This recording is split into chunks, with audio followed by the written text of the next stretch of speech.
हाँ, तो कल जो अपने पढ़ लिया था उसका एक बार थोड़ा सा रिवीजन करेंगे, क्योंकि टारगेट 90 प्लस का लिया है, तो मैं जैसा कहूँ आपको वैसा करना है, रिवीजन बहुत ज़्यादा करना है और टेस्ट के लिए हमेशा तैयार रहना है। और आई थिंक आपने मेरी जो बातें, जो जितने मैंने आपको नोट्स बनवाए थे, वो पूरे आपने आपके रजिस्टर में उतार भी लिया होंगे। ठीक है, कल अपन ने क्या पढ़ा था? कल अपन ने पढ़ा था, छोटी मोटी बात एक बार रिविज़न कर लेते हैं। पहली बात तो ये कि हमें आज़ादी मिली 14-15 अगस्त की मिडनाइट को, यह आपको सबको पता चल गया। ठीक है, मिडनाइट यानी कि आधी रात को। और आपको 15 अगस्त 1947 में अगर लिखा हुआ है, ये 1947 तो कह रही है, और अगर ओनली फॉर इतना सा भी आए तो भी बिल्कुल सही है। 15 अगस्त 1947 पहली बात। ठीक है, फिर दूसरी बात अपन ने ये पढ़ी थी कि जो हमारे देश के प्राइम मिनिस्टर बने स्वतंत्र भारत के, मतलब इंडिपेंडेंट इंडिया के, जो हमारे फर्स्ट प्राइम मिनिस्टर बने वो हमारे बने जवाहरलाल नेहरू। जवाहरलाल नेहरू, ठीक है, ये बात अपन ने पढ़ी थी। और जवाहरलाल नेहरू ने, मैंने आपकी बात करें, जैसे हम आज़ादी मिली 15 अगस्त को, या फिर ऐसा मान लो 14 अगस्त की रात 12 बजे, तो हमारे प्रधानमंत्री प्राइम मिनिस्टर साहब ने पहला जो स्पीच दिया था, पहला जो भाषण दिया था, ट्रिस्ट विद डेस्टिनी। ठीक है, यानी कि चिर प्रतीक्षित भेंट वाला, जो प्रतीक्षित हिंदी बोलते हैं उसको, हिंदी और इंग्लिश दोनों में याद रखना आपको। वो जो ट्रिस्ट विद डेस्टिनी जो भाषण दिया था, वो दिया था लाल किले से। ठीक है, और एक बार मैं उसको दिखाना चाहूँगा, क्योंकि एग्ज़ाम के अंदर उसके अंदर ऐसा भी पूछा गया है, ये स्पीच थी। और एग्ज़ाम के अंदर ऐसा भी क्वेश्चन आ सकता है कि आपसे पूछ ले कि ये जो पिक है, ठीक है, ये जो फ़ोटो है, ये कब की है। पहली बात तो ये पूछ ले कि कब की है। ध्यान रखना, इसके अंदर एक क्वेश्चन ये बन सकता है कि ये जो फ़ोटो कब की है। पहली बात तो आप कह दोगे ये 15 अगस्त 1947 की है, या फिर 14-15 अगस्त की मिडनाइट की है। दूसरी बात ये पूछ ले कहाँ की है, बिल्कुल पूछा जा सकता है, पिक दिखा के छोटे छोटे क्वेश्चन आपसे पूछ, वेयर, कहाँ की है, तो ये दिल्ली के लाल किले की है। ठीक है, ये पूछ सकते हैं। फिर तीसरा क्वेश्चन ये भी आ सकता है, इस स्पीच जो दे रहे हैं, उन स्पीच देने वाले का क्या नाम है, तो आप लिख देंगे फर्स्ट प्राइम मिनिस्टर। ठीक है, इंडिया के जो स्वतंत्र भारत के, इंडिपेंडेंट इंडिया के first prime minister Jawaharlal Nehru ji, इनका नाम है। ये बात आप लिख देंगे। और एक बात और लिख देंगे कि इस स्पीच का या इस भाषण का क्या नाम था, तो वो आपको सबको पता ही है, ट्रिस्ट विद डेस्टिनी। ठीक है, तो मतलब जितने क्वेश्चन बन सकते थे, मैंने चारों क्वेश्चन आपको, बिल्कुल छोटी बात है लेकिन बिल्कुल 4 क्वेश्चन इस पिक से बन सकते थे। ये नेहरू जी हैं, ये लाल किला है जहाँ पर ये भाषण दे रहे हैं रात की 12 बजे 15 अगस्त के दिन। ठीक है, ये बात भी आपको याद रखनी है। ठीक है, इसके बाद में अपन वापस रिवीजन की तरफ अगर चले हैं, ठीक है, और उसके बाद में अपन ये पढ़ा था कि हमारे सामने, जैसे हमें आज़ादी मिली तो हमारे देश के सामने 3 चुनौतियाँ आई। ठीक है, क्या आई? 3 चुनौतियाँ आई, 3 चैलेंजेस आए, 3 चुनौतियाँ आई। और वो चुनौतियाँ अपन ने क्या क्या पढ़ी थी, 3 चैलेंजेस क्या आए थे? एक तो ये आया था यूनिटी वाला, कि हमारा देश इतना बड़ा देश था, महादेश जितना है, हर जाति धर्म भाषा बोलने वाले लोग, हर तरह की डिफरेंट लैंग्वेज बोलने वाले लोग हैं, उन सब में यूनिटी यानी कि एकता कैसे रखी जाए, एक बात। दूसरी बात अपने पढ़ी थी लोकतांत्रिक व्यवस्था कैसे कायम की जाए। ठीक है, यानी कि डेमोक्रेटिक सिस्टम इंडिया के अंदर कैसे लाया जाए। ठीक है, और तीसरा अपने बात पढ़ी थी, वो पढ़ी थी गरीबी की, पॉवर्टी कैसे हटाई जाए, और इकोनॉमिकल कंडीशन जो है, आर्थिक विकास इनका कैसे हो। ये 3 चुनौतियां हमारे स्वतंत्र, जैसे हम आज़ादी मिली उसके बाद में 3 चैलेंजेस हमारे सामने आए। फिर अपन ने पढ़ा था जब भारत का बंटवारा हुआ, विभाजन हुआ, भारत और पाकिस्तान 2 टुकड़े हुए, तो उस टाइम पर हमारे सामने 4 तरह की कठिनाइयाँ आई थी। ठीक है, डिफ़िकल्टीज़, 4 डिफ़िकल्टीज़ आई थी। ठीक है, तो ये जो 4 डिफ़िकल्टीज़ आई थी, इन 4 डिफ़िकल्टीज़ को अपन ने पढ़ा था। कौन कौन सी? पहली तो ये थी, इन्होंने कहा था कि जो ज़्यादा धर्म बहुसंख्यक, धार्मिक बहुसंख्यक, रिलीजियस मेजोरिटी, ठीक है, रिलीजियस मेजोरिटी के अकॉर्डिंग आप पाकिस्तान को अलग कर दो, मुस्लिम जहाँ जिस इलाके में मुस्लिम ज़्यादा है उसको पाकिस्तान में भेज दो, बाकी इंडिया में रह जाएंगे। ठीक है, दूसरी कठिनाई ये आई थी कि राज्य भी तो होने चाहिए। मुस्लिम, खूब सारे मुस्लिम ऐसे थे जो वहाँ पाकिस्तान में नहीं जाना चाहते थे, जो मैंने आपको खान अब्दुल गफ़ार खान वाला शानदार तरीके से बताया था। ठीक है, तो मुस्लिम राज्य भी होने चाहिए, वो बात भी अपन ने देखी थी। ठीक है, क्योंकि बिना राज्य आप किसको उधर भेजना चाहोगे। और तीसरी बात की मैं अगर बात करूँ, पहली बात समझ में आ गई, दूसरी राज्य वाली, और तीसरी थी पंजाब और हमारे बांग्लादेश की। ठीक है, पंजाब और बंगाल की, बांग्लादेश नाम आ जाता है, पंजाब और बंगाल की। ये बड़ी समस्या थी, ठीक है। और चौथी जो समस्या आई वो थी अल्पसंख्यकों की, माइनॉरिटी की, ठीक है। अल्पसंख्यक, माइनॉरिटी जो दोनों ही तरफ थे, जैसे इंडिया के अंदर तो मुस्लिम माइनॉरिटी में थे और उस तरफ पाकिस्तान के अंदर हिंदू माइनॉरिटी में थे। ये 4 कठिनाइयाँ हमारे सामने आई थी। ये छोटा एक मोटा मोटी रिवीजन हो गया। और एक थोड़ी सी बात मैं और बता देना चाहता हूँ आपको कि ये कठिनाइयाँ हो गई, चैलेंजेस हो गए, ये सब पढ़ लिया अपन ने। एक छोटा सा है कि जैसे ये अपना इंडिया है, ठीक है, एक बात और ऐड कर लेना नोट्स में, ये हमारा इंडिया है और अपन ने ये कहा था कि ये इस वाला इलाका, ये जो पश्चिम का इलाका है, ये पूर्व का जो इलाका है, यानी कि जो वेस्ट और ईस्ट का जो इलाका है, इन दोनों में मुस्लिम बहुसंख्यक थे, यानी कि मुस्लिम मेजोरिटी में थे। तो यहाँ पर बिहार है, आपको पता है ना, बिहार है। बिहार किस जगह बात कर रहा हूँ मैं, यहाँ ऐसा मान लो कि यहाँ बिहार, बिहार के जस्ट पास में ही बंगाल है, ठीक है, बंगाल। ये जो बंगाल है, इस बंगाल में आधे पोर्शन में तो मुस्लिम है, आधे पोर्शन के अंदर हिंदू है, ठीक है, बंगाल के अंदर। तो बंगाल का जो पोर्शन है, जैसे ही बंगाल के 2 टुकड़े हुए, बंगाल का विभाजन हुआ, तो ये बंगाल एक्चुअल में पहले जाना जाता था पूर्वी पाकिस्तान। पूरी बात को समझना, बंगाल किस नाम से जाना जाता था, ईस्टर्न पाकिस्तान के नाम से जाना जाता था बंगाल का ये वाला हिस्सा। क्योंकि आपको पता है इधर पूर्व होता है यानी कि ईस्ट, इधर पश्चिम यानी कि वेस्ट, डब्ल्यू लिख रहा हूँ। तो ये जो बंगाल है, ऐसा मान लो कि ये बंगाल हो गया, ये बंगाल, इसके 2 टुकड़े हुए, तो ये वाला हिस्सा पूर्वी पाकिस्तान के नाम से जाना जाता था। क्योंकि पाकिस्तान पहले पाकिस्तान के पास में था ये, फिर पाकिस्तान के पास में नहीं रहा और ये एक नया देश बन गया, बांग्लादेश। ध्यान से समझना, ये नया देश बन गया था बांग्लादेश के नाम से, ये बन गया बांग्लादेश, ठीक है। तो इसका मतलब क्या हुआ कि अभी का जो बांग्लादेश है वो पूर्वी पाकिस्तान था, पहले क्या था, ईस्टर्न पाकिस्तान था, और अभी वो बन गया बांग्लादेश, ठीक है। ये चीज़ आपको समझ में आई थिंक आ गई होगी। और फिर बच्ची बात, आप सोचेंगे तो फिर इंडिया के अंदर जो है उसका क्या हुआ, तो इसका इधर जो ये पश्चिमी क्षेत्र है, ये वाला भाई, ये तो पूर्वी था, ईस्टर्न था, ये वेस्टर्न पार्ट जो है ये इंडिया के पास है, इसीलिए इसको कहा जाता है पश्चिमी बंगाल। ये तो था पूर्वी बंगाल, ये था पश्चिमी बंगाल। तो पूर्वी बंगाल तो पूर्वी पाकिस्तान के नाम से जाना गया, उसके बाद बांग्लादेश बन गया। और पश्चिमी बंगाल आज भी पश्चिमी बंगाल ही है जो हमारे पास में, तभी तो हम कहते हैं ना वेस्टर्न बंगाल, यानी कि पश्चिमी बंगाल, ठीक है, पश्चिम बंगाल के नाम से जाना जाता है। तो ये भी आपको पता होना चाहिए। क्या पता क्वेश्चन ये आ जाए छोटा सा कि जो हमारा बंगाल है वो पश्चिमी बंगाल के नाम से क्यों जाना जाता है। तो आप ये कह देंगे कि एक्चुअल में स्टार्टिंग में बंगाल एक ही राज्य हुआ करता था, ठीक है, और वो उसके जैसे ही 2 हिस्से बने। क्योंकि पाकिस्तान को जब हो गया तो वो उसका पूर्वी हिस्सा यानी कि जो ईस्टर्न पार्ट है वो पाकिस्तान के पास चला गया, तो पूर्वी पाकिस्तान यानी कि ईस्टर्न पाकिस्तान के नाम से जाना गया।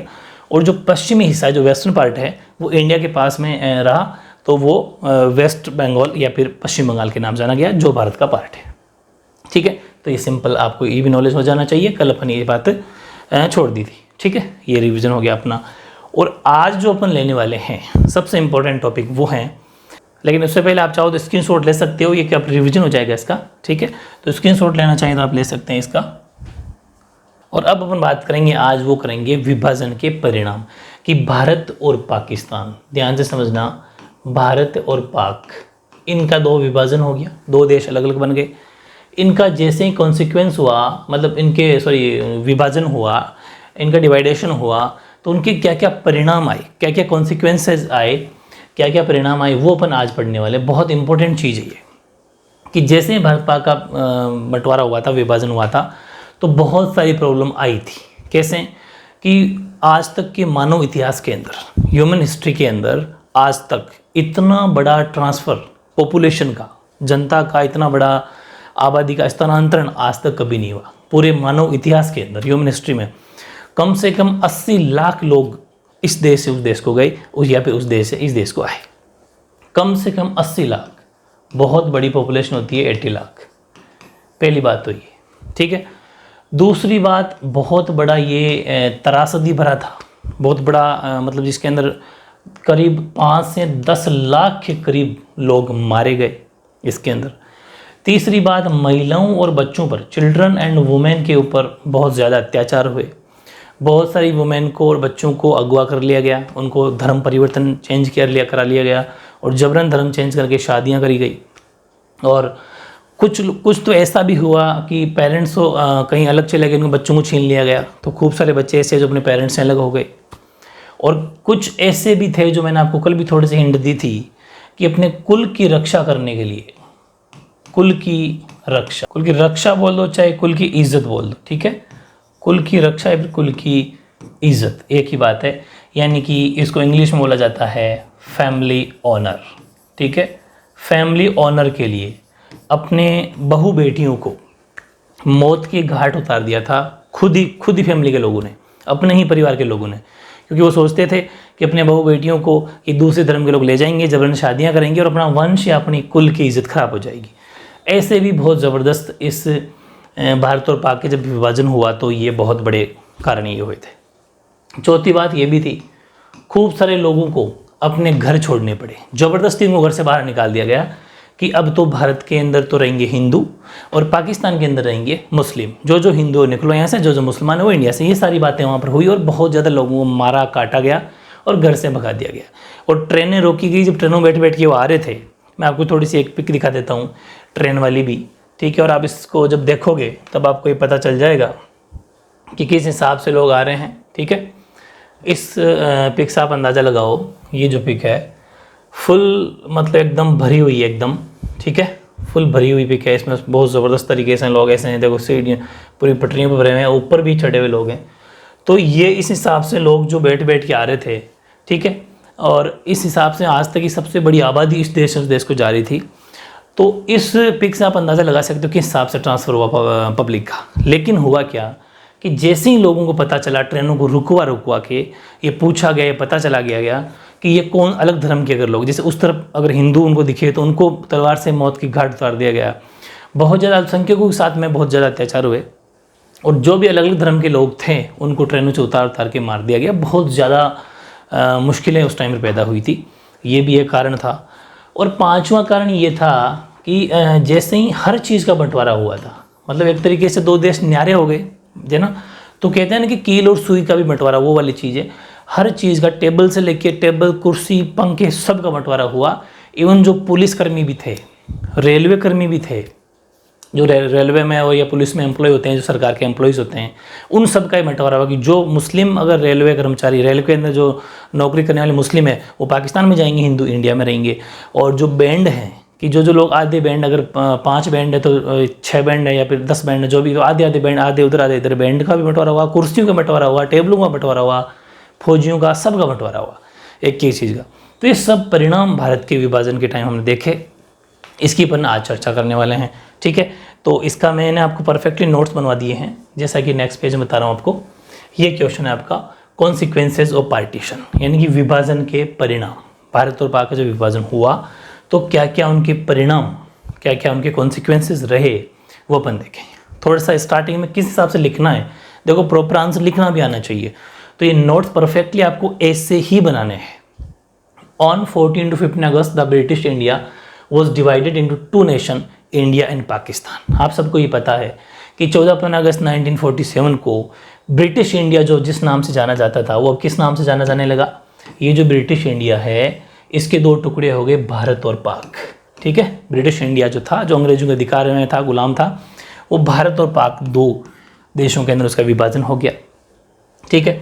और अब अपने एग्जाम के अंदर आज अगर क्वेश्चन आ जाएगी उसके परिणाम क्या रहे, तो एग्जाम में आंसर लिखेंगे विभाजन के परिणाम निम्नलिखित है, यानी कि following were the consequences of partition. First, पहला माइग्रेशन ऑफ क्या बोलते हैं इसको, पॉपुलेशन, यानी कि जो आबादी है, आबादी का स्थानांतरण, बहुत बड़ी संख्या में आबादी का स्थानांतरण हुआ। अभी मैंने आपको एग्जाम्पल दिया था, ठीक है। तो the year 1947 was the year of one of the largest most abrupt unplanned का मतलब होता है आकस्मिक, बिना कोई प्लानिंग करे, आकस्मिक, unplanned and tragic transfer of population that human history, मानव इतिहास में आज तक का सबसे बड़ा, सबसे दुखदायी, ट्रेजिक, दुखदायी, अनप्लान्ड, बिना सोचे समझे, अचानक से, हैज़ नोन, है ना। यानी कि सन 1947 में बड़े पैमाने पर एक जगह की आबादी का ये स्थानांतरण आकस्मिक यानी अचानक, अनियोजित यानी कि अनप्लान्ड और त्रासदी से भरा था। और मानव इतिहास के अब तक के जितने भी ज्ञात आंकड़े हैं, जितने भी ज्ञात हमें जो डेटा हैं, उन सब में सबसे बड़ा ये स्थानांतरणों में से ये एक था। इतना बड़ा कहीं पर भी नहीं हुआ होगा, इतनी 80-80 लाख की संख्या के अंदर इस देश से उस देश को लोग जा रहे हैं। ठीक है, पहला पॉइंट हो गया। दूसरा पॉइंट अगर इसके अपन अगर देखें तो वो है घर बार छोड़ने की मजबूरी। बिल्कुल प्रॉपर एनसीईआरटी के नोट्स है ना, ये खास बात यही है। फोर्स्ड टू अबेंडन होम्स, यानी कि खूब सारे लोग ऐसे दिन को घर बार छोड़ना पड़ा इनको। हालांकि उस फर्स्ट वाले पॉइंट से मिलता जुलता ही है, लेकिन थोड़ी सी अलग हेडिंग देने की कोशिश की है। तो due to this minorities on both side, अपन को पता है कि दोनों तरफ अल्पसंख्यक समुदाय के लोग थे, इधर मुस्लिम थे तो उधर हिंदू थे। सीमा के दोनों तरफ के अल्पसंख्यक अपने घर बार छोड़ने को मजबूर हुए। ठीक है, और उन्हें अस्थायी तौर पर, अस्थायी मतलब टेम्पररी, उनको कहाँ रहना पड़ा? रिफ्यूजी कैंप के अंदर रहना पड़ा। जो शरणार्थी शिविर होते हैं, जैसे तंबू तान के रख दिया वहाँ पर, उनको रहना पड़ा। अपने घर, बड़े बड़े घर महल सबको छोड़ना पड़ा, जबकि वो उनके थे। लेकिन ये जैसा ही पता चला कि भारत और पाक का तो बंटवारा होने वाला है, इधर मुसलमान रहेंगे उधर हिंदू रहेंगे, तो उनके साथ में बहुत ज़्यादा अत्याचार हुआ और शरणार्थी शिविरों के अंदर उनको रात काटनी पड़ी या दिन काटने पड़े या फिर रहना पड़ा। ठीक है, यानी कि both side of the border fled their home and option secured temporary shelter, अस्थायी जिनको बोलते हैं अपन, अस्थायी तौर पर इन रिफ्यूजी कैंप्स। ठीक है, रिफ्यूजी कैंप का मतलब हो गया शरणार्थी शिविर, उनमें इनको रहना पड़ा और या फिर पनाह लेनी पड़ी, एक ही बात है। विभाजन के कारण लगभग 80 लाख लोगों को अपना घर, ठीक है, बाहर छोड़कर सीमा पार जाना पड़ा। 80 lakh people to migrate across the new border. ठीक है, इस बाउंड्री से उस बाउंड्री को, इस सीमा से उस सीमा को 80 लाख लोगों को घर बार छोड़ के जाना पड़ा। ये दूसरा पॉइंट हो गया। अगला देखिए, और वो है महिलाओं तथा बच्चों के साथ अत्याचार, यानी कि atrocities against women and children. ठीक है, तो ये मैंने आपको भी अब बात पूरी समझाई थी स्टार्टिंग में कि thousands of women were abducted on both sides of the border. ठीक है, यानी कि सीमा की दोनों तरफ हज़ारों की तादाद में, हज़ारों की संख्या में औरतों बोल दो चाहे महिलाओं बोल दो, औरतों को अगवा कर लिया गया। अगवा करने का मतलब है जबरन उठा लिया गया और उन्हें जबरन शादी करनी पड़ी। और अगवा करने वाले जो भी जिस भी धर्म का होता था, उस अगवा करने वाले का धर्म को भी अपनाना पड़ा।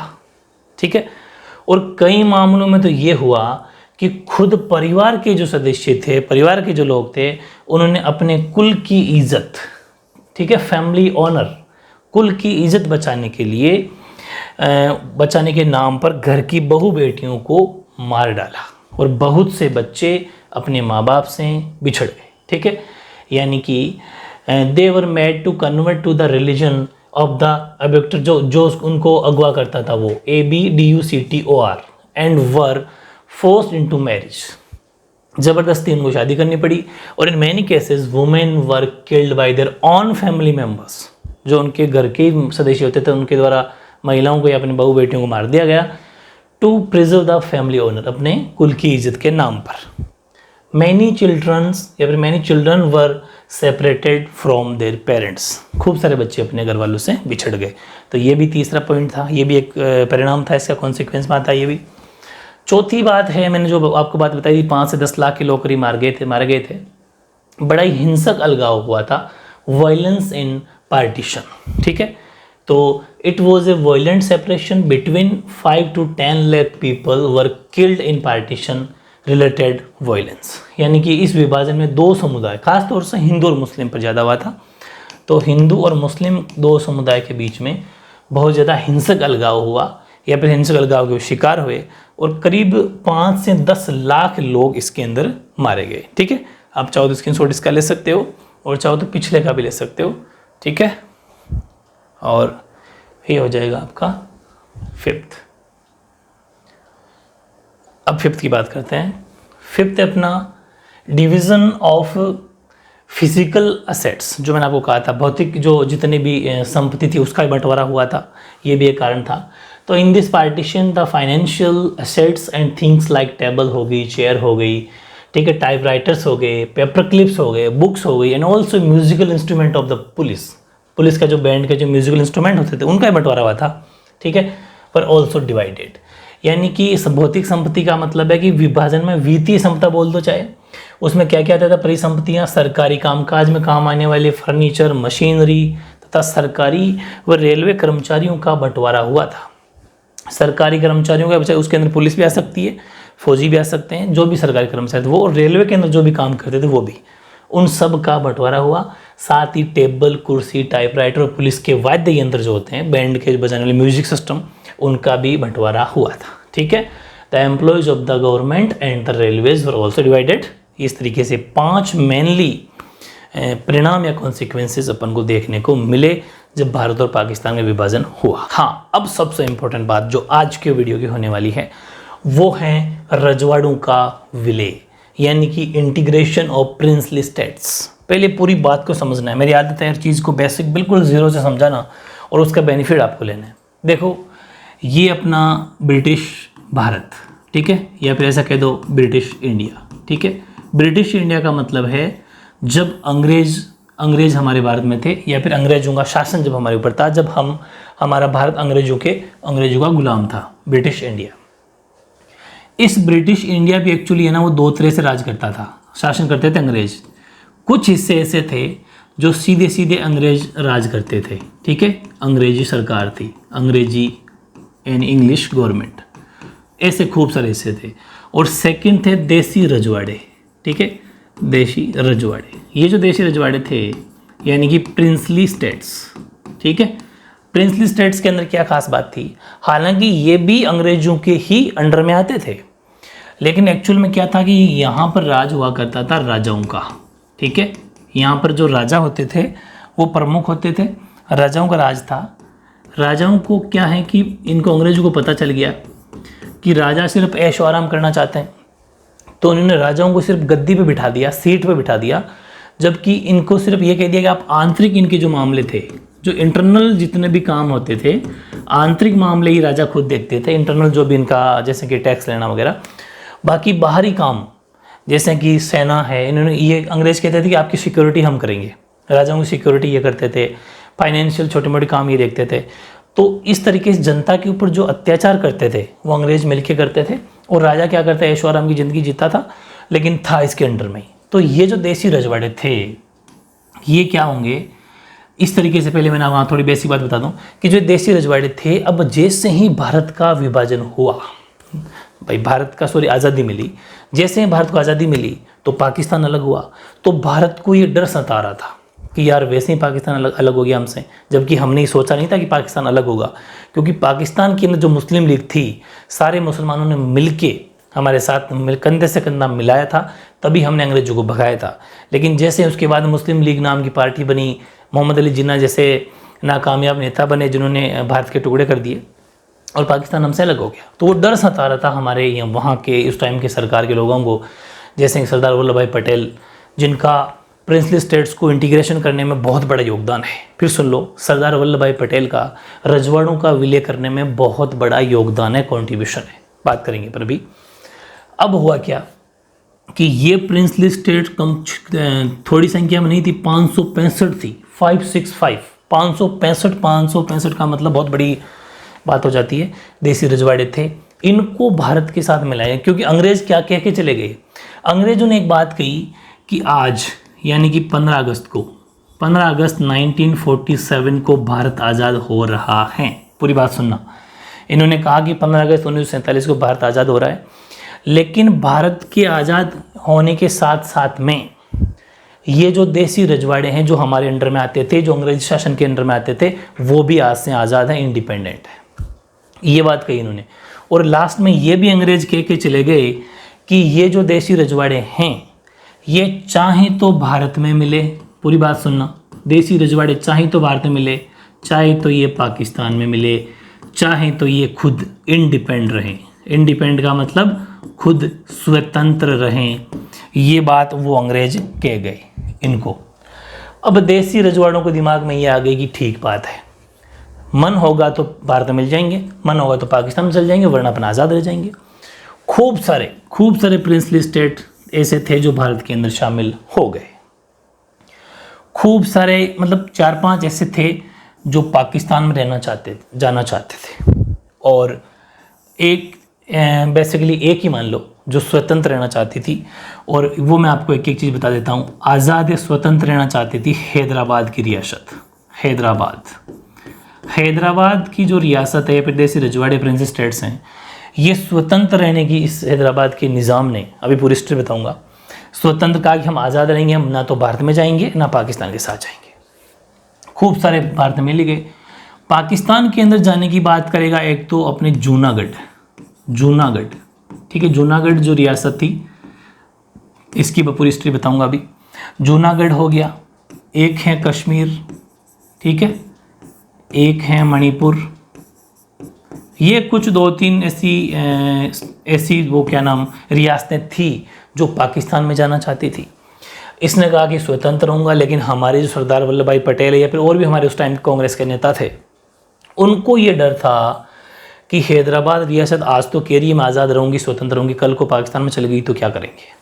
अब मैं इनको एक एक आपको पोस्टमार्टम करके बताता हूँ एक्चुअल में क्या हो। पहले मैं बात करता हूँ आपकी जूनागढ़ की, ठीक है। हालांकि जूनागढ़ आपकी बुक में दिया नहीं है, लेकिन मैं समझा देता हूँ। एक्चुअल में जो ये जूनागढ़ है, एक एक चीज़ समझना। जूनागढ़ गुजरात के अंदर पड़ती है रियासत, गुजरात के दक्षिण पश्चिम में, पूरी बात समझना। गुजरात कहाँ पड़ती है? साउथ वेस्ट में, ठीक है। गुजरात के साउथ वेस्ट के अंदर ये जूनागढ़ रियासत पड़ती है और पड़ती थी। और ये जो जूनागढ़ रियासत थी ये गुजरात के दक्षिण पश्चिम में पड़ती थी। इसके साथ में इसमें 80% पॉपुलेशन हिंदू थी, ये बड़ी बात थी। 80% जो पॉपुलेशन थी वो हिंदू थी। लेकिन इस जूनागढ़ का एक नवाब था, नवाब महाबत खान, पूरी बात समझना। जूनागढ़ का नवाब था महाबत खान। ये महाबत खान पाकिस्तान में जाना चाहता था, लेकिन अब सरदार वल्लभ भाई पटेल थे, उन्होंने इसको समझाया भी कि मान जा यार, क्या करेगा पाकिस्तान में जाके, हमारे इंडिया के अंदर भी रह ले। इसने कहा कि नहीं, मैं पाकिस्तान में जाना चाहूँगा। लेकिन एक सबसे प्लस पॉइंट ये था कि 80% हिंदू पॉपुलेशन थी और उस टाइम पर ऐसा माहौल बना हुआ था कि हिंदू भारत में रहेंगे, पाकिस्तान में मुस्लिम जाएंगे। तो इसलिए इसमें क्या हुआ कि जनमत संग्रह कराया गया, जनमत संग्रह, पूरी बात समझना। हालांकि पहले तो निज़ाम को, जनमत संग्रह का मतलब होता है पब्लिक ओपिनियन, पब्लिक से वोट करवाए गए, पब्लिक से जाना गया कि भाई आप क्या चाहते हो। तो वे हालांकि गुजरात के अंदर ही पड़ता है, वहाँ पर सरदार वल्लभ भाई पटेल ने इसको बहुत समझाया कि इसमें मान जा, लेकिन पटेल साहब की बात इसने नहीं मानी। और फिर हमारी मिलिट्री जब लठ लेके गई इसके पीछे, तो सीधा हो गया, 2 मिनट के अंदर घुटने टेक दिए। और फिर घुटने टेकने के बाद में ये तो चलो आत्मसमर्पण कर देता है और इसको पकड़ के पटक दिया जाता है कहीं साइड में। और फिर जनमत संग्रह करवाया जाता है, पब्लिक ओपिनियन जब करवाया जाता है, तो पब्लिक, क्योंकि 80% हिंदू थी, तो पब्लिक ने ये कहा कि हम तो जनता क्या नाम भारत में ही रहना चाहते हैं। तो फाइनली जूनागढ़ भी दिसंबर 1947 को जूनागढ़ जो है वो भारत के अंदर मिल गई, ठीक है। ये बात जूनागढ़ की थी, जो आपकी बुक में नहीं लिखी हुई थी, तो मैंने आपको साइड में बता दी, लिख लेना कहीं पर। और कश्मीर का जो मुद्दा है, पूरी बात को समझना, आपके इसी बुक के चैप्टर 8 में पढ़ेंगे, क्योंकि बुक में नहीं है, साफ साफ आपकी बुक में लिखा हुआ है कि कश्मीर की बात है, वहाँ पढ़ेंगे। क्योंकि कश्मीर का विवाद छोटा सा नहीं, काफ़ी बड़ा है, टाइम वेस्ट नहीं करेंगे। 8वां चैप्टर है ही जम्मू कश्मीर का, उसके अंदर इसको पढ़ लिया जाएगा, इस चैप्टर के अंदर इसका बिल्कुल भी नहीं है। अब बात आती है मणिपुर से पहले हैदराबाद की बात आपको सिखाता हूँ, ठीक है। और हैदराबाद की बात समझो आप। हैदराबाद जो रियासत है काफ़ी इम्पोर्टेंट है, पूरी बात समझना कि जो हैदराबाद है, हैदराबाद और हैदराबाद का जो निज़ाम था, हैदराबाद का निज़ाम है मीर उस्मान अली, ठीक है, मीर उस्मान अली। ये हैदराबाद का क्या है? निज़ाम है। बहुत ज़्यादा पैसों वाला है, ठीक है। मीर उस्मान अली बहुत ज़्यादा पैसों वाला है। और ये उस टाइम पर पूरे संसार में दौलतमंद लोग जो होते हैं, जो बहुत ज़्यादा रिच होते हैं, बहुत ज़्यादा पैसों वाले होते हैं, और मुख खरबों की प्रॉपर्टीज़ के बाद में बहुत महंगे महंगे जवाहरात, हीरे सब इसके पास में है। और मेन चीज़ चलो ठीक है वो है, लेकिन निज़ाम जो ये हैं, ये हैदराबाद का था। और हैदराबाद के अंदर जो मेजॉरिटी के अंदर हैं, मेजॉरिटी का मतलब बहुसंख्यक, बहुसंख्यक है हिंदू, ठीक है। बहुसंख्यक कौन है? हिंदू है। तो भारत के लिए, और दूसरी बात ये भारत के पड़ता है सेंटर में, केंद्र में, बड़ी बात ये, यानी कि हैदराबाद रियासत के अंदर हिंदू मेजॉरिटी में थे। इसके साथ में ये भारत के बिल्कुल सेंटर में पड़ता है, भारत के बिल्कुल ये सेंटर में पड़ता है, केंद्र में पड़ता है। और केंद्र में पड़ने की वजह से इसने कहा कि मैं आज़ाद रहना चाहता हूँ, लेकिन भारत को ये डर था कि कल को ये पाकिस्तान के साथ अगर मिल गया तो भारत के लिए यहाँ पर सुरक्षा की दृष्टि से, सिक्योरिटी की दृष्टि से बहुत ज़्यादा खतरा हो सकता है, क्योंकि भारत के बीचों बीच रह गया। फिर हमारे यहाँ पर पाकिस्तान को अगर ये पार्ट चला जाएगा तो यहाँ पर आतंकवाद और बहुत सारी घटनाएं बढ़ जाएगी। भारत हर हालत ये चाहता था कि हैदराबाद को तो कैसे न कैसे करके भारत के अंदर मिलाया जाना चाहिए। लेकिन जो यहाँ का निज़ाम था उसने नवंबर 1947 को एक सहमति बनी, एक एग्रीमेंट बना सरदार वल्लभ भाई पटेल के साथ में, कि नवंबर 1947 में एक सहमति बनी कि है ना, मैं जो हैदराबाद जो हमारी रियासत है, मुझे कुछ साल भर का अल्टीमेटम दिया जाए, कुछ रियायत दी जाए, 1 साल की छूट दी जाए, या फिर मुझे थोड़ा सा फ्री छोड़ दिया जाए, साल भर के लिए तो छोड़ो मुझे। तो हमारे सरदार वल्लभ भाई पटेल ने या फिर हमारी उस टाइम की कांग्रेस सरकार ने साल भर के लिए इसको फ्री कर दिया कि ठीक है, तेरे को परेशान नहीं करेंगे। साल भर के लिए इसको परेशान नहीं किया, और फिर भी सरकार इससे बातचीत जारी रखी। पूरी बात समझना है ना, बातचीत जारी रखी, ऐसा नहीं कि इसको फ्री करके छोड़ दिया।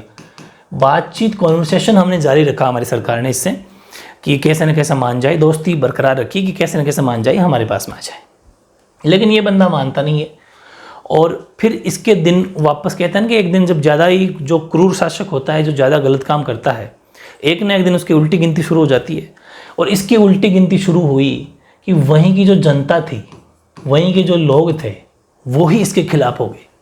और ज़बरदस्त तरीके से, ख़ास तौर से तेलंगाना की जो बात करते हैं, हालांकि अब तो तेलंगाना भी अलग राज्य बन गया, वो तब से ही विवाद चल रहा था। हैदराबाद का ही पार्ट था, उसी टुकड़ा हुआ था तेलंगाना का। लेकिन अभी फ़िलहाल अपन पहले की बात कर रहे हैं, तो उसकी बात करेंगे, बाद में बात करेंगे हमारे राज्यों की, तो स्टेट्स की। तो तेलंगाना की जो किसान लोग थे, तेलंगाना की, खास तौर से तेलंगाना के किसान बोल दो, चाहे पूरे हैदराबाद के किसान बोल दो, ये लोग बहुत ज़्यादा इस निज़ाम से बहुत ज़्यादा दुखी थे, क्योंकि इसने टैक्स बढ़ा दिए, सब कुछ परेशान कर रहा होगा बहुत ज़्यादा।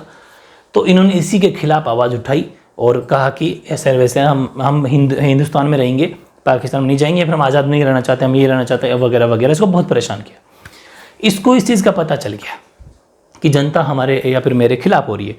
तो इसने क्या करा कि इसके पास में एक अर्धसैनिक बल था, ठीक है, अर्धसैनिक बल, पूरी बात समझना, जिसको अपन पैरामिलिट्री फोर्स बोलते हैं। पैरामिलिट्री फोर्स जो हमारे सैनिक होते हैं इंडिया के अंदर, जैसे अभी BSF है, CISF है ना, CRPF है, ये अर्धसैनिक बलों के अंदर आते हैं। वही अर्धसैनिक बल इसके पास में भी थे। और इसने इन अर्धसैनिक बलों का प्रयोग किया जनता के ऊपर, बोला कि जनता को परेशान करो। और इसकी जो, जैसे हमारे यहाँ भी इंडिया के अंदर BSF हैं, CISF हैं, CRPF हैं, है ना, उस वैसे ही इसके अर्धसैनिक बल का नाम था रजाकार। रजाकार बहुत इंपॉर्टेंट क्वेश्चन है, रजाकार, ठीक है, RAZAKARS, रजाकार्स या फिर रजाकार मान लो। इसकी फौज का नाम था रजाकार, ठीक है, ये बात आपको समझ में आ जानी चाहिए। और ये रजाकार इतने, कहते हैं ना कि गए गुजरे थे, नालायक थे, कि इन रजाकारों को इसने भेजा कि आप जाओ और जनता को साथ में इतना क्रूर व्यवहार करो, उनकी आवाज़ को दबा लो। तो इन्होंने महिलाओं के साथ में बहुत ज़्यादा बलात्कार किए, बहुत रैप किए, मारा पीटा, ख़ास तौर से किनको, जो गैर मुस्लिम थे, मतलब ख़ास तौर से ऐसा मान लो कि हिंदुओं को। गैर मुस्लिम का मतलब होता है जो मुसलमान है, उसके अलावा हिंदू मान लो, बाकी अलग धर्म, वो सब गैर मुस्लिम हो जाते हैं। तो महिलाओं को, ख़ास तौर से जो गैर मुस्लिम थे, ठीक है, गैर मुस्लिमों को बहुत ज़्यादा परेशान किया, उनके साथ में ज़्यादती करी, उनको मारा काटा, वो सब परेशान किया। तो फिर सरदार वल्लभ भाई पटेल को इस बात का पता चला कि ये तो बहुत ज़्यादा उछल-कूद करने लग गया, इसने तो जनता के साथ बहुत ज़्यादा क्रूर व्यवहार कर रहा है। तो फिर वहाँ पर हमारी मिलिट्री गई, ठीक है, मिलिट्री का मतलब है हमारी आर्मी गई, मतलब हमारी फौजी सैनिक गए, हमारी सरकार के द्वारा भेजे गए फौजी। और उन फौजियों के सामने ये तो खिलौने थे, ठीक है, तो इनका 2 सेकंड के अंदर ट्रीटमेंट कर दिया। और ये जो निज़ाम था, इसने घुटने टेक दिए, आत्मसमर्पण कर दिया, हाथ खड़े कर दिए, और चुपचाप हाथ आत्मसमर्पण करके हाथ खड़े करके आ गया और बोला कि ये लो साहब रियासत आपकी, और ये हैदराबाद जाने और आपकी सरकार जाने। तो फिर फाइनली हमने हैदराबाद रियासत को जो है, वैसा मान लो कि लठ के जोर पर हैदराबाद रियासत को भी हमने भारत के अंदर मिला लिया, इसको भी टुकड़े नहीं होने दिए। तो काफ़ी इंपॉर्टेंट बात है ये भी, इसको भी आपको सेल्फ नोट से छोटे छोटे से बना लिया करो, ताकि जब इसकी पूरी वो स्टोरी लिखोगे, क्वेश्चन लिखोगे तो बहुत ईजी हो जाएगा आपके लिए। ठीक है, तो जूनागढ़ हो गया अपना, हैदराबाद के बारे में पढ़ लिया। कश्मीर की अगर बात की जाए तो कश्मीर अपन चैप्टर 8 में पढ़ेंगे। अब बच जाती है मणिपुर रियासत। ठीक है, हाँ अब देखो मणिपुर, मणिपुर की कोई खास बात तो नहीं है ज़्यादा। ये मणिपुर ऐसी रियासत थी जो स्वतंत्र रहना चाहती थी एक बार तो। ठीक है, फिर एक्चुअल में क्या हुआ कि इसने बात मान ली सरदार वल्लभ भाई पटेल की या फिर ऐसा मान लो कांग्रेस की, और इसने सहमति पत्र जो होता है, अभी बताऊंगा इसके बारे में आपको, सिग्नेचर भी कर दिए थे। सहमति पत्र का मतलब है कि इसके ऊपर जो सिग्नेचर कर देता है, इंस्ट्रूमेंट ऑफ एक्सेशन, इसको इंग्लिश में बोला जाता है इंस्ट्रूमेंट ऑफ एक्सेशन। ठीक है, इसके ऊपर जो सिग्नेचर कर देता है उसका मतलब ये है कि वो भारत के साथ में रहना चाहता है। तो इन्होंने, जो मणिपुर का राजा था, वो राजा का नाम था बोध चंद्र सिंह। हाँ, बोध सिंह के साथ में बोध चंद्र सिंह बोल लीजिए भाई, बोध चंद्र सिंह, ये वहाँ के राजा का नाम था। राजा क्या नाम था? बोध चंद्र सिंह। इस बोध चंद्र सिंह ने इस इंस्ट्रूमेंट ऑफ एक्सेशन पेपर, सहमति पत्र के ऊपर सिग्नेचर कर दिए थे, साइन कर दिए थे, लेकिन एक कंडीशन, एक शर्त इन्होंने रखी थी। वो शर्त ये थी कि आप हमारे आंतरिक मामलों के अंदर, या फिर ऐसा मान लो कि आंतरिक स्वायत्ता, ठीक है, आंतरिक स्वायत्ता का मतलब होता है इंटरनल ऑटोनॉमी।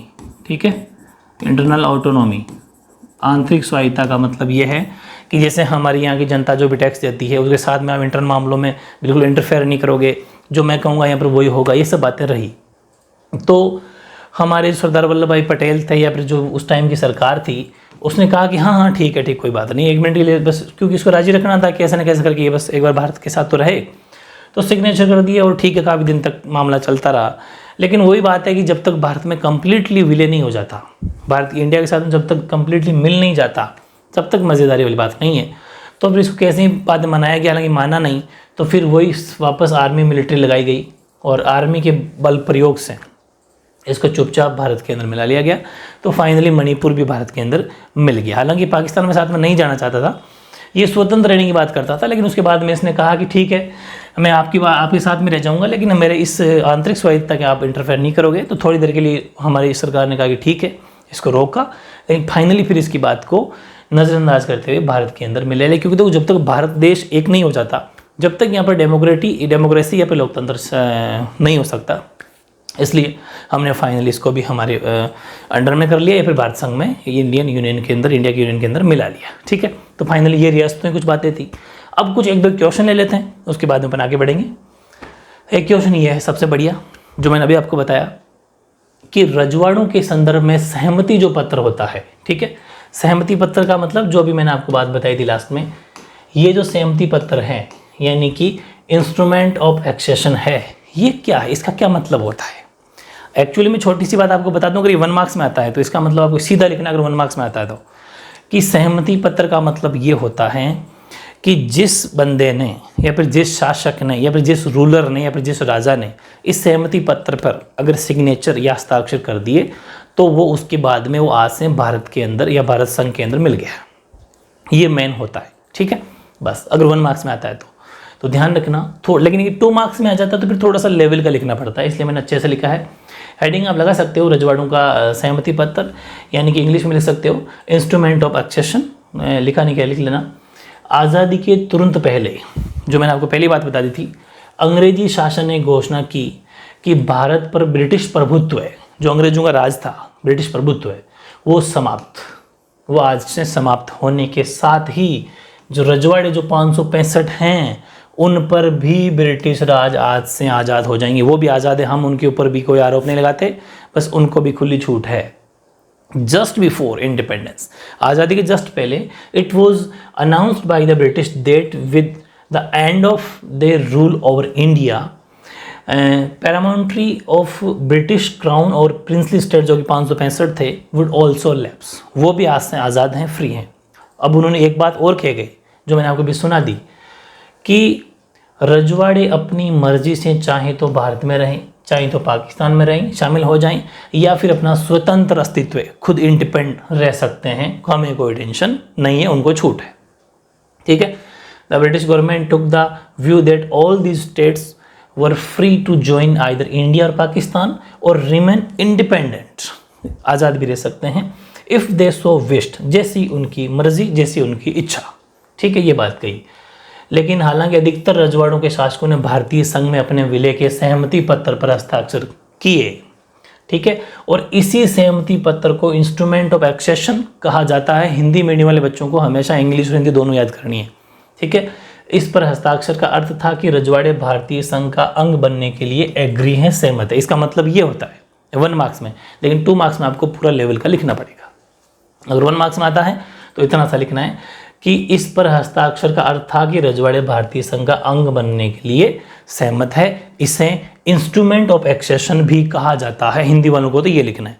इंग्लिश मीडियम वाले ये लिख सकते हैं यहाँ से कि ये रहा कि most it rulers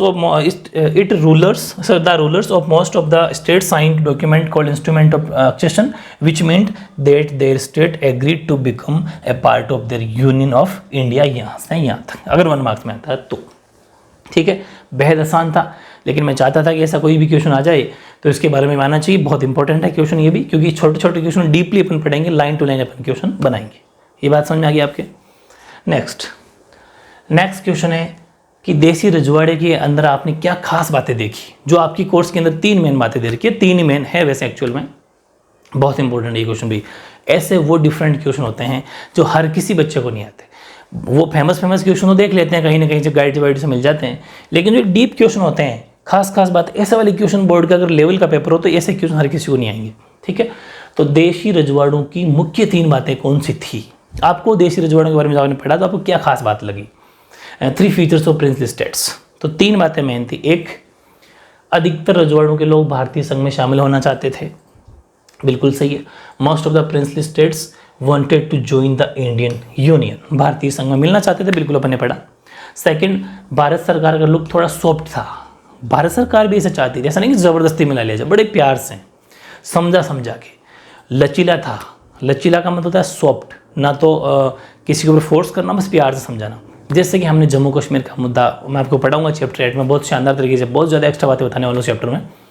Jammu Kashmir ने हमने क्या किया था कि जैसे ही भारत के अंदर उसको रखा तो जम्मू कश्मीर को एक छूट दी गई कि तू तेरा खुद का संविधान वहाँ पर रख सकता है। हालांकि अब तो 372 जो 372 हट गई, वो पहले की बात है। वो 372 इसलिए लागू थी धारा, उसमें यही था कि वहाँ का अलग संविधान होगा, वहाँ की अलग ही सरकार होती थी, उसके ऊपर केंद्र का कोई प्रेशर या फोर्स नहीं होता था, वो एक अलग स्टेट हुआ करता था। तब से ही है ना। तो भारत सरकार का रुख थोड़ा सॉफ्ट था, क्योंकि वहाँ का कल्चर, वहाँ का रहन सहन, वहाँ के लोग अलग थे, वहाँ के धर्म अलग था, तो हमने उसको थोड़ा सॉफ्ट ले लिया रखा कि हाँ तो ठीक है, अलग रह सकता है, लेकिन रहेगा भारत में। थोड़ा सा अलग रख सकता है सरकार, या थोड़ी सी छूट ज़्यादा ले सकता है, लेकिन रहेगा भारत में।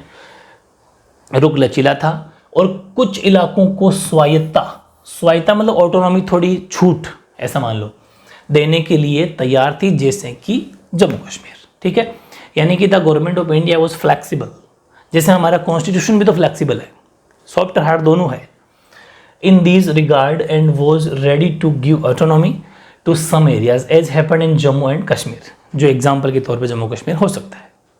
फिर the government of India took this approach to government of India took this to some areas as happened in Jammu and Kashmir हो गया। हाँ, the government of India took this approach to respect the differences and to satisfy the demands of different regions।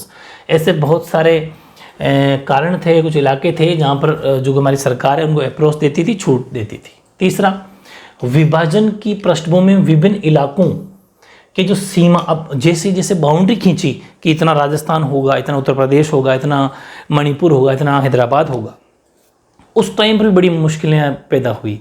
कैसे कि boundary आप कहाँ से fix करोगे, कितनी ज़मीन राजस्थान को दोगे, कितनी ज़मीन मणिपुर को दोगे, कितनी हैदराबाद को दोगे, कितनी दिल्ली को दोगे, वो मतलब वो चीज़ भी थी।